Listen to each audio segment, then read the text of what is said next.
Celine Evangelista sebut Dirli tak beri nafkah untuk anaknya. Celine Evangelista baru saja membuat pernyataan yang membuat publik terkejut. Celine Evangelista mengungkapkan jika mantan suami pertamanya, Dirli tidak pernah memberikan nafkah untuk anak perempuannya, Elia Xaviera Zombie. Sebelum menikah dengan Stefan William, Celine Evangelista pernah menikah dengan Dirli Idol. Sayangnya, pernikahan Celine dan Dirli hanya bertahan 1 tahun saja. Setelah berpisah, hak asuh anaknya Elia jatuh ke tangan Celine Evangelista. Celine menyebut jika setelah berpisah ia dan Dirli tak pernah bertemu.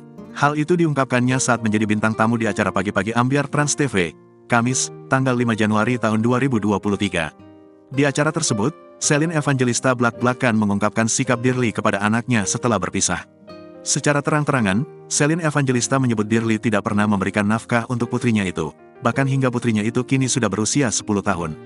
Kalau yang pertama nggak pernah memberikan nafkah, ungkap Celine Evangelista, dilansir dari YouTube Trans TV Official, Jumat, tanggal 6 Januari tahun 2023. Usai bercerai dari Dirli, Celine mengatakan jika ia tak menuntut apapun dari mantan suaminya yang pertama, termasuk soal nafkah putri sematawayangnya.